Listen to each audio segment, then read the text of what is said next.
Right, we've done some basic stitches. Let's do a fancier one. Let's learn how to hem.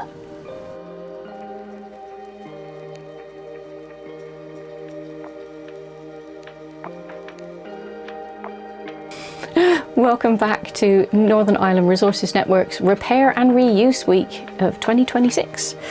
Last one of my little videos. Hopefully you've now been inspired to pick up a needle. The last thing we're going to look at is hems. How often have you bought a pair of trousers and either it doesn't have a hem on it, or it has a hem that's been done so quick on a machine that one catch and it all unravels? Because again, these threads aren't fastened off nicely. They're done with a very, very quick machine stitch because the factories have got to make thousands of them in a day. Right, I have threaded my needle, but this time we're only going to work with one layer of thread. So I've got one end here, but I've got a hanging end here. We're only going to use one layer. I'm still going to put a knot on it in the same way as I've done before. Okay. So now we're just one layer of thread.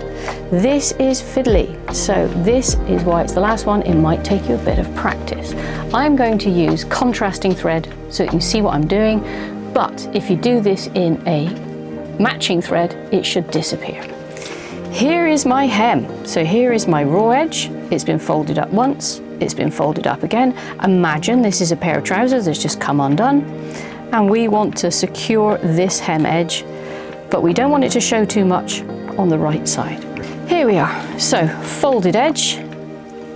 This is the hem edge. So raw edge, folded up once, folded up again. Let me get my scissors out of the way. Okay. So this is the edge I want to sew down, and I want as little as possible stitching showing on this side. Now I'm using neon pink thread on white fabric. If you were doing this yourself, you would probably use a matching thread. So I am going to slide my needle right on that folded edge. I'm left-handed, so I'm going left to right. If you're right-handed, go the other way. Okay. Then I'm going to put a tiny little stitch in here, just taking up teeny bit of thread. And then I'm going to go into that fold. I'm only going into the fold. I'm not going through all the layers. I'm just going into the fold.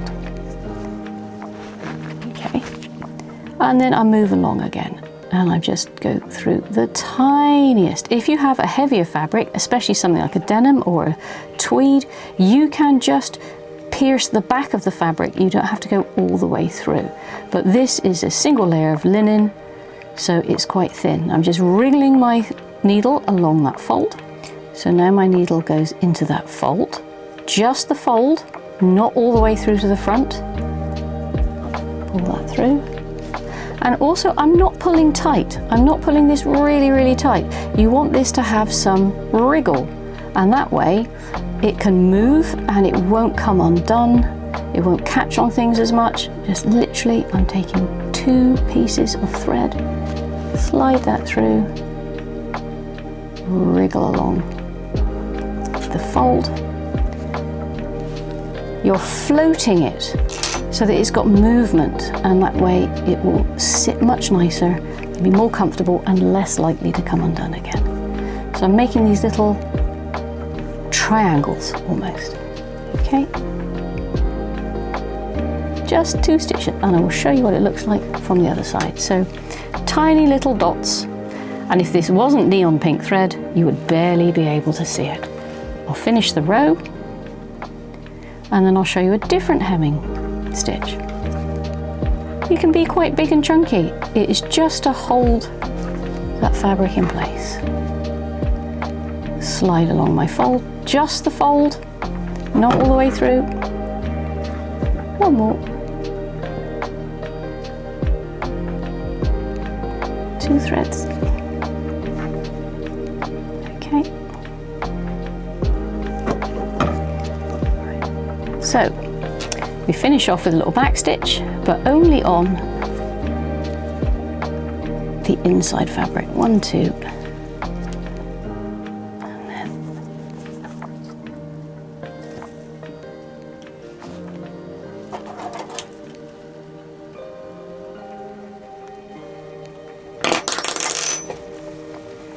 and that is your hem stitch. So your trousers that have come undone, That's how you fix it. Let's have a look at the other one. This is used in a lot of couture work and especially for jacket hems. This is a bit fiddly because you're working against yourself. So I'm going to just tuck my knot into the fold. Then I'm going to take that tiny stitch again into the main body of the fabric, and then I'm going to come up. You're working towards yourself, which feels very peculiar.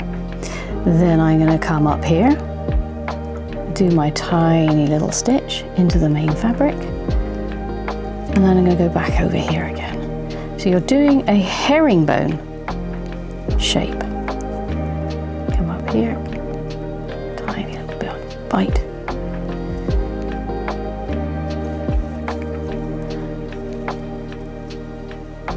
This just has that little extra bit of security. You just have to make sure you don't catch your thread.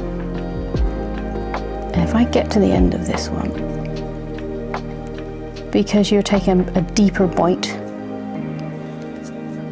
and that little crossover gives you a swing. So jacket hems, as your body moves around, the exterior fabric and the interior fabric sometimes are working against each other, which is how the hems can come undone, or they're too tight, or whatever. So this is a way to give flexibility of motion within the garment, because, you know, people move. We're three-dimensional objects. So one more little tiny stitch there. And then I'll finish here with my back stitch. So one on top myself,